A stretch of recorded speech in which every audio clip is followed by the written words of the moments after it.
A Rose for Emily by William Faulkner is a mysterious and exciting story that tells about the life of a woman who, at first glance, seems unremarkable, but is fraught with the mystery of the murder. Although the story's events seem to be presented in chronological order, some digressions and repetitions change that order.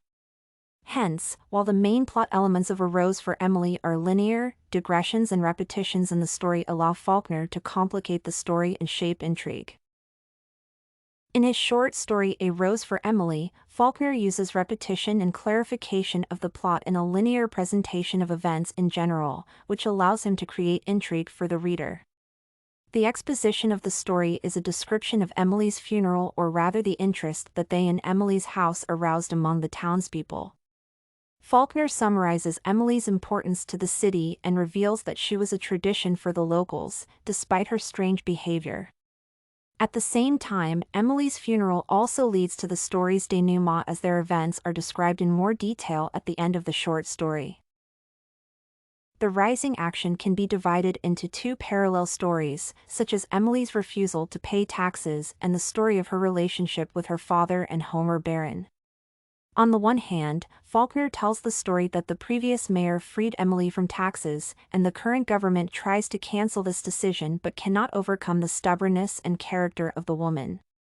The situation in which men secretly cleaned Emily's house to remove the smell and not offend the proud woman is another manifestation of Emily's character. On the other hand, Faulkner talks about Emily's controlling father, who got in the way of her marriage, and her romance with the Yankees, Homer Barron. From these two lines, Emily's conflicts with society also arise, one because she refuses to pay taxes, although it is not the main one, and the second because of the interference of society in her personal life. The city imposes on Emily the rules of decency by sending a priest to her house and writing letters to her relatives as they consider her relationship with Barron inappropriate. This conflict is decisive for the short story. The climax of the story is Emily's purchase of arsenic at the pharmacy, which generates and reinforces the reader's suspicion about Emily's secret.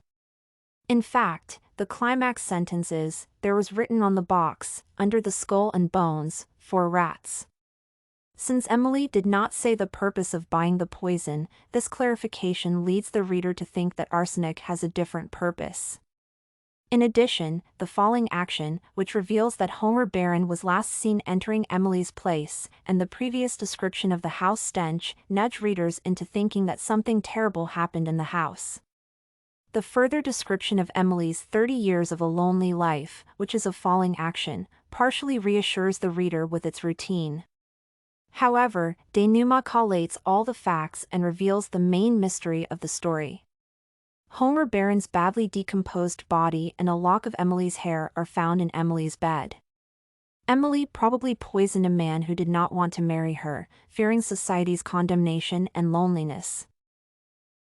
Therefore, the story demonstrates that although Faulkner uses all the plot elements in a classic sequence, some repetitions, such as the funeral scene, keep the story intriguing.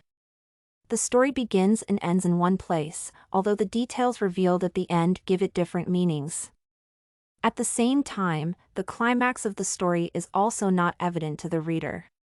Consequently, the structure and details of each plot element create an atmosphere of mystery and keep the reader intrigued until the very end.